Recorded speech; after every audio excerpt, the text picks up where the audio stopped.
सब बहनों को करवा चौथ की बहुत बहुत बधाई। आज हम आपको करवा चौथ की संपूर्ण कथा सुनाएंगे। बहुत समय पुरानी बात है, एक साहूकार के यहाँ 7 बेटे थे और एक बेटी। वो 7 बेटे अपनी बहन से बहुत प्यार करते थे। उनकी बहन का नाम करवा था। सातों भाई अपनी बहन से इतना प्यार करते कि वो उसको खिलाए बगैर खाना भी खुद नहीं खाते थे। पहले उसको खिलाते थे और फिर खाना खाते। एक समय की बात है, करवा अपने मायके में आई हुई थी और उसने करवा चौथ का व्रत रखा था। जब सातों भाई खाना खाने लगे तो उन्हें लगा कि बहन बहुत भूखी होगी, तो वो उसको भी बोलते कि खाना खा लो। तो करवा बोलती कि आज मेरा निर्जला करवा चौथ का व्रत है और वह चंद्रमा को अर्घ देकर ही खाना खाएगी। अपनी बहन को भूख से व्याकुल देख सबसे छोटे भाई ने पहाड़ी पर जाकर एक दीपक जला दिया और उसे शननी की ओर में रख दिया। वापस आते ही बहन से बोला, बहन चांद निकल आया है, तुम अर्घ देकर खाना खा लो। करवा भोली भाली अपनी भाभियों के पास गई और बोलती, भाभी सा चांद निकल आया है, चलो अर्घ देकर व्रत खोलते हैं। तो भाभी सा कहने लगी, कोई बात नहीं, तुम अर्घ देके व्रत खोल लो, तुम्हारा चांद तो निकल आया, लेकिन हमारा चांद निकलने में अभी समय है। करवा इतनी भोली सी थी कि वो कुछ समझ नहीं पाई और उसने चांद को अर्घ दिया और वो खाना खाने लगी। खाना खाते ही जब उसने पहला निवाला तोड़ा तो उसको छींक आ गई। जब उसने दूसरा निवाला तोड़ा तो उसमें बाल आ गया और तीसरा निवाला तोड़ते ही उसके ससुराल से खबर आ गई कि वह जिस भी हालत में है, जैसी भी है, तुरंत अपने ससुराल में पहुंचे। करवा की माँ जल्दी जल्दी उसकी विदाई की तैयारी करने लगी। तो वो जैसे ही उसके लिए कोई कपड़ा निकालती तो उसके हाथ में कभी काला कपड़ा आता, कभी सफेद कपड़ा आता। इस पर करवा की माँ को बहुत चिंता होने लगी और वह बोली, बेटा रास्ते में तुझे जो कोई भी मिले तो सबके पैर छूना और जब कोई तुझे बुढ़ सुहागन होने का आशीर्वाद दे तो तू अपने पल्लू की गांठ बांध लेना। ये कहकर उसने करवा को विदा कर दिया। जब भी करवा रास्ते में जाती उसे जो भी दिखता तो वो उसके पैर छूती, लेकिन किसी ने भी उसको बुढ़ सुहागन होने का आशीर्वाद नहीं दिया। जब वो अपने ससुराल के द्वार पर पहुंची तो वहां देखा कि उसकी छोटी ननंद खेल रही थी। उसने अपनी ननंद के पैर छुए। ननंद ने कहा, बुढ़ सुहागन हो, खुश रहो, सुखी रहो, दूधन हो वो तो फलो।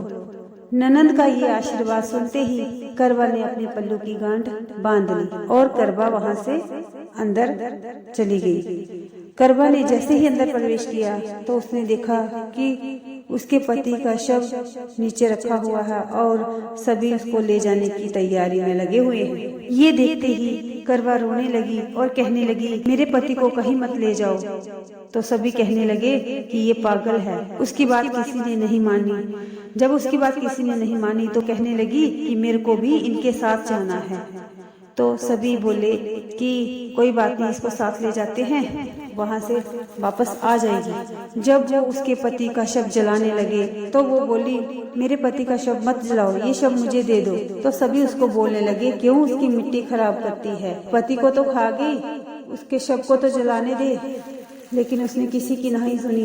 उसकी जिद के आगे सभी पीछे हट गए और करवा को वहीं पे एक कुटिया बना के दे दी। वह सुबह शाम अपने पति की साफ सफाई करती और उनके पास बैठी रहती। छोटी ननंद भाभी को रोज खाना देने आती थी। अब करवा हर महीने की चौथ का व्रत करने लगी। व्रत करती और चंद्रमा को अर्घ देती और जब वह पूजा करने बैठती तो करवा माता प्रकट होकर कहती, करवा ले खड़ी बुखारी करवा ले, बाइयों की प्यारी करवा ले। तो करवा माता के आगे हाथ जोड़ती और कहती, माता मुझे मेरा सुहाग वापस दे दो। माता कहती, तेरा सुहाग हमने नहीं, सबसे बड़ी चौथ माता ने लिया है, तो तुम उनसे ही अपना सुहाग मांगना। ऐसे करते करते अश्विन की चौथ आई तो करवा कहती, हे माता मैं 12 महीने से यहाँ बैठी हूँ, करवा चौथ का व्रत कर रही हूँ, अब तो मुझे मेरा सुहाग वापस दे दीजिए। तो अश्विनी की चौथ माता कहने लगी, तेरा सुहाग हम नहीं लौटा सकते, तुझसे बड़ी चौथ की माता नाराज हैं और तेरा सुहाग वही लौटा सकती है। अगर तू अपने सुहाग को वापस चाहती है, जब कार्तिक की बड़ी चौथ आएगी तो तू अपना 16 श्रृंगार का सारा सामान तैयार रखना,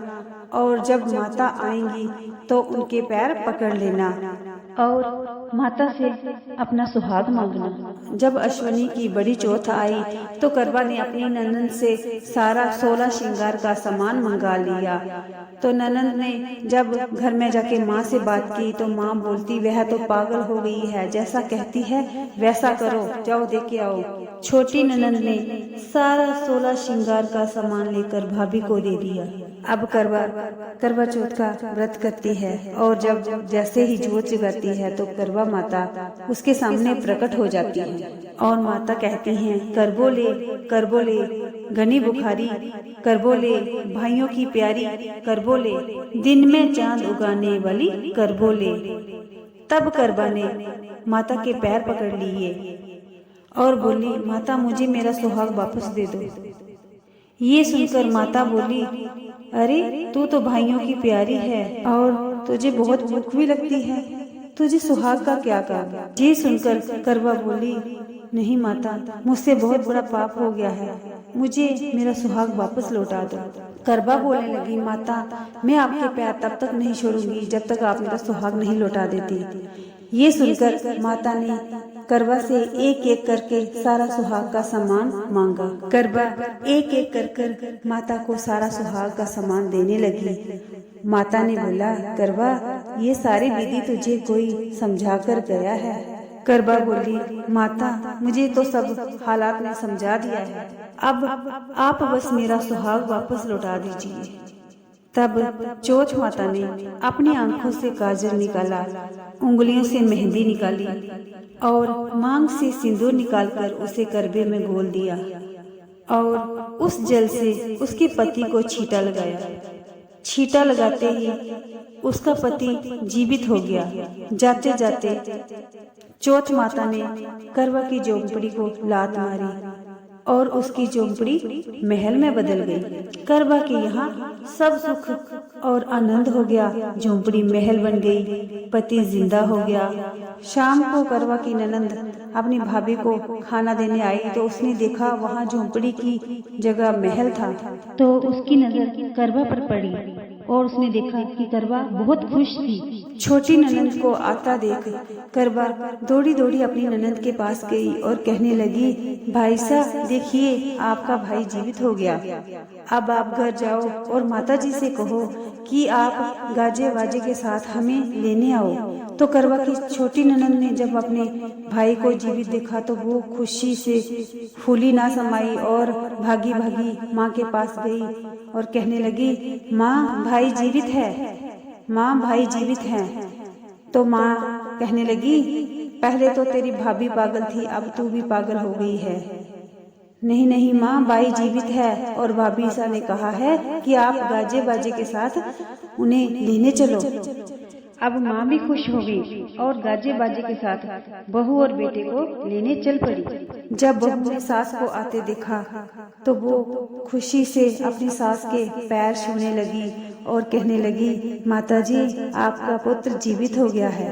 ये सुनकर सास बोली, बहू मेरा बेटा जीवित नहीं हो गया, तेरा सुहाग तेरा पति जीवित हो गया, हमने तो इसका अंतिम संस्कार भी कर दिया था, ये तो तेरे भाग्य से वापस आया है। हे चौथ माता, जैसा पहले साहूकार की बेटी के साथ किया ऐसा किसी के साथ मत करना, और जैसा बाद में साहूकार की बेटी को दिया ऐसे ही सबको देना।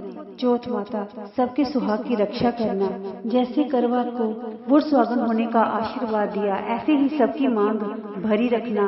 इस कथा को सुनने वाली हर स्त्री के सुहाग को लंबी आयु देना, अपना आशीर्वाद सब पे बनाए रखना। जय माता दी, जय चौथ माता।